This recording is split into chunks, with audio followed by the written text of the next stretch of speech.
Hey, welcome back. I'm the Book Guy, and we're in the middle of Middle Grade March, a whole month of discussing books for kids of all ages. Kids' books are perfect for getting young people into reading and for older people back into it. Today we're discussing literally one of the greatest kids' books of all time. Now, normally in my videos, I pitch these books to you objectively, and I encourage you to decide for yourself if you want to read them. But I'm not doing that today. You all need to read this book. I recommend Nevermoor in the strongest possible terms. The Nevermoor series is a beautiful, whimsy adventure into a magical world. It has clever mysteries and vibrant characters with such life and personality. And yet Nevermoor is also quite mature and teaches kids about dealing with unfairness and prejudice. This is exactly what you want from a kid's book. I'm extra excited to discuss this series because the fourth book, Silverborn, is coming out in just a few weeks after this video. You see, there will be 9 books in this series altogether, split into 3 arcs. The first arc is complete with the first 3 books, and the author Jessica Townsend took a little longer than we expected to start arc 2, but it's finally coming, so now is a great time to start the series and see why it gets so much love. Let's begin. Morrigan Crow was born on the wrong day.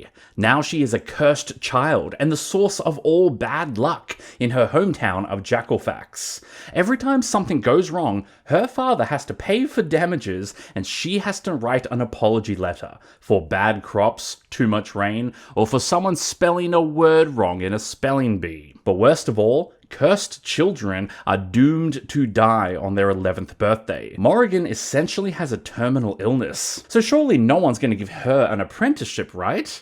And yet several mysterious strangers come forward and offer her an education and new career. The strangest of these strangers is Jupiter North, who convinces Morrigan to come with him to the magical realm of Nevermoor, because in Nevermoor she is safe from her curse and may actually live past her 11th birthday. Yet Morrigan was brought to Nevermoor illegally, and the authorities will happily deport her back to Jackalfax and to the certain death awaiting her there. Morrigan's only hope is to earn a place in the Wondrous Society. This is where all magical folk belong. Every member of the Wondrous Society has a knack. Morrigan needs to find her gift and overcome the entry trials to earn her place in Nevermoor.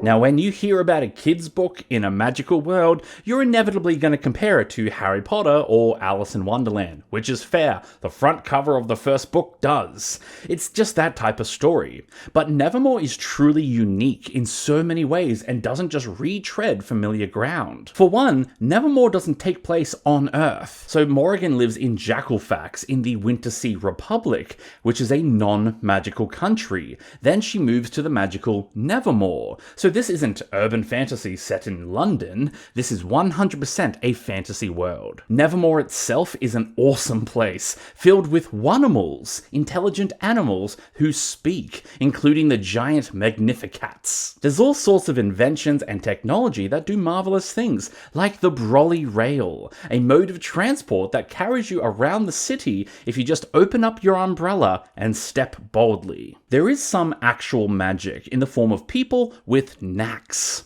So many people will have strange gifts such as oracles, singers, dragon riders, and mesmerists. There's a wide range of unique gifts, and yet they don't feel random. Each gift really fits with this story and gives the book its unique style. The magic is very creative, yet intentional. It makes you feel like anything is possible, but without just breaking the mechanics of storytelling and removing all tension. The closest thing we have to real magic is wonder. All of Nevermoor is powered by wonder. Wonder is a type of energy like electricity, although not exactly magic, and it enables all kinds of incredible things, like skyscrapers made out of water, and theme parks that only allow children to enter. Yet despite the entire society depending on wonder, the citizens of Nevermoor prefer to not talk about it. After all, the last Wondersmith was banished 100 years ago for his terrible crimes.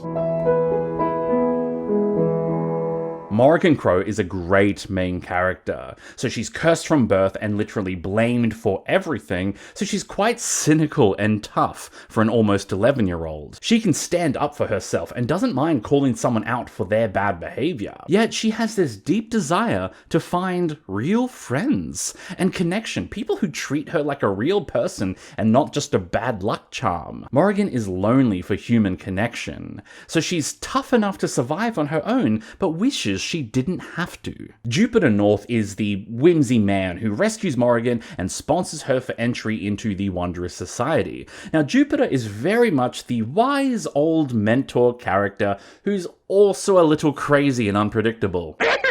Jupiter is funny and strange and definitely a major draw card for this series. He's our big fan favorite. Now, Jupiter owns the Hotel Deucalion, a successful hotel that's filled with all sorts of marvelous guests, and he's a member of the Wondrous Society, so he's an important figure in Nevermoor. And yet, there are definitely some things he's not telling Morrigan. What are his secrets and what are his true goals? There's one other important character you should know about, the Wondersmith. Now, I can't say much about this other than the Wondersmith was banished 100 years ago, and now he's the boogeyman of Nevermoor society, that looming monster in the shadows that scares children. Naturally, Morrigan wants to find out exactly who and what the Wondersmith is, but if she learns the truth, will she wish she hadn't? So the Nevermoor story itself is all about adventure and mystery. Morrigan travels to a new world and must overcome challenges to stay there. So the story always feels like you are moving forward into new places. Nevermoor is a big place with lots of things to explore, and as the reader, you feel like there's always something new and wonderful on the next page. Seriously, I think there are few authors who actually have enough creativity to make a fantasy world this colorful. There are so many good ideas. Yet, it's the mystery plot lines that give Nevermoor a sense of balance and direction. Morrigan needs to figure out what's so special about her so she can earn a place in the Wondrous Society. She wants to understand Jupiter and uncover whatever secrets he might be hiding.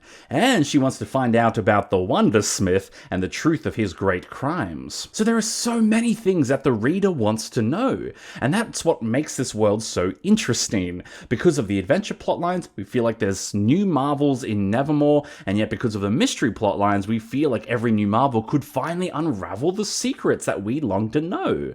There is so much that compels us to read more. The third important factor in the plotlines is the threats. Now, right from the start, we know that Morrigan is doomed to die when she turns 11. Yeah, the threat is death itself. This kid's book doesn't mess around. When Morrigan gets to Nevermoor, she finds Inspector Flintlock, an officer of the law who calls Morrigan a filthy migrant. He hates that Morrigan came to Nevermoor illegally and is determined to have her deported. This guy feels like he's always watching. Always watching. And he's a pretty clear depiction of prejudice and intolerance. Again, this kid's book doesn't mess around. And I think this is a really important aspect of the story. Nevermoor may be a wonderful world, but there is still very extreme danger for Morrigan. And I love that. I love that Jessica Townsend is not talking down to her audience and acting like they can't handle the scarier parts of life. The threats make the tension in this story very high. You feel like there is a ticking clock looming on the wall above you. So the adventure, the mysteries, and the threats make the series extremely compelling.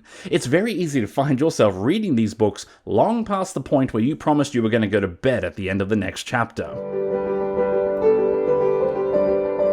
Like all good middle grade books, the Nevermoor series deals with important life lessons, and it handles these lessons with gentleness and a balanced approach instead of pushing life lessons on the kids. In fact, this series is really an expert case study on how that should be done. The two big themes that really stand out to me were the unfairness and the prejudice. So Morrigan is a cursed child simply because of the day she was born. This is obviously unfair. She had nothing to do with that.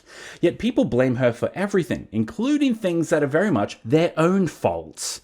and her father treats her like an embarrassment, like she's nothing more than an inconvenience. This sort of thing speaks to all of us. We can all remember a time as a child where we were unfairly blamed for something that wasn't our fault, or suffered something that we had no control over. Here's a bold statement: all child suffering is undeserved. But Morrigan deals with all of this unfairness with a very understandable frustration and resentment, and at the same time, she doesn't lash out and treat other people unfairly in turn. So she's quite mature in how she rises above it, even while she feels the understandable feelings. The other big theme is prejudice, such as all the people in her hometown of Jackalfax assuming the worst of Morrigan, and yet even when Morrigan goes to Nevermoor, she's clearly an outcast and a foreigner.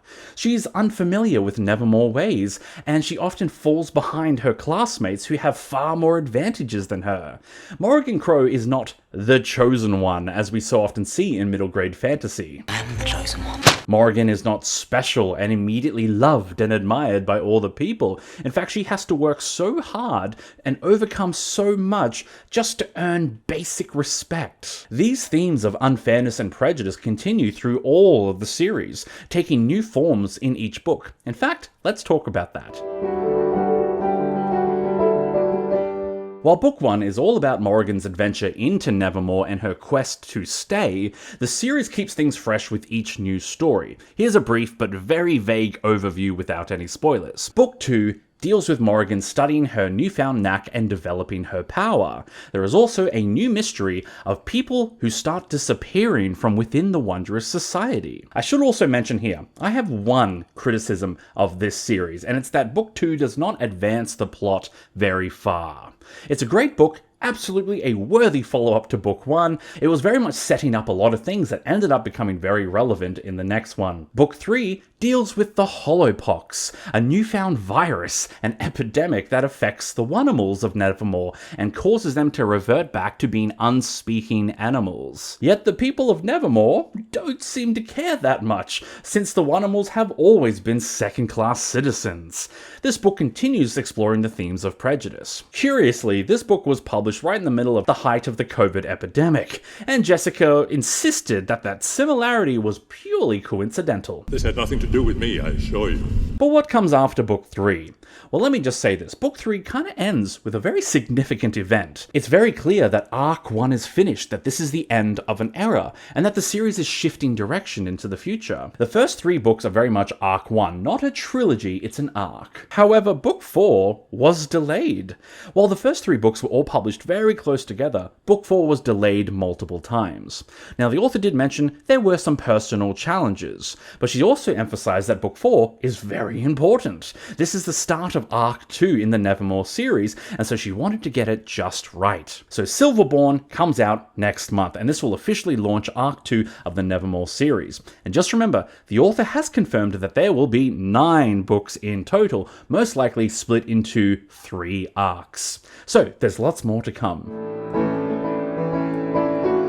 This is a pretty light series with little to no violence or inappropriateness, yet the series doesn't talk down to its audience either, and it does discuss mature themes. I've seen reviewers of this series say that each book was darker than the one before, but I actually think the term darker is very misleading, because I think books 2 and 3 are about as dark as Book 1, meaning not that dark. Instead, I think that the series continually matures as it goes. Nevermoor celebrates what it means to be a child, to feel wonder and amazement at the beauty of the world around us. It even reminds grumpy old adults about how great it is to be a kid. Yet it balances all that with the need to grow up, to face the complexities of the world around us and the flaws within human nature. So that's what the content warning is for Nevermoor, the discussion around the important topics and the teaching of important lessons. Now, is the ending worth it? This is always a tricky question to answer for an ongoing series, but I would say yes, the resolution at the end of Arc 1 was very satisfying and definitely worth it. I would also encourage you, if it sounds like this series is right for you, you really should read it now and support the author. Supporting a series as it's being written is essential to make sure the author can afford to get to the end and actually finish the series. As for the quality of books 4 to 9, we'll have to wait wait and see. And how much should you try? Look, definitely try book 1, Nevermoor. As I said at the start, I really think everyone should try this one, though you do have my permission to make up your own mind about continuing with the rest of the series. But Nevermoor really is as good as it gets for middle grade books. It's hard to find something ever better than this. It's something every reader should really try at some point in their lives. So that's all from me, so good luck and happy reading. Thanks for watching. Now, next week we are continuing Middle Grade March with discussing Artemis Fowl before finishing up with the ultimate guide to the Percy Jackson universe. I hope to see you there. I'd love to chat with you about Nevermoor or any other series you like in the comments below. Make sure you subscribe to see more of these book guides and introductions. If you want to support me, you can check out my shop, my Patreon, or my own books, The Immortal Investigation. There is a link to all 3 of these things in the description below. So that's all from me. I'll see you next time, and I hope you enjoy a good book today. Bye!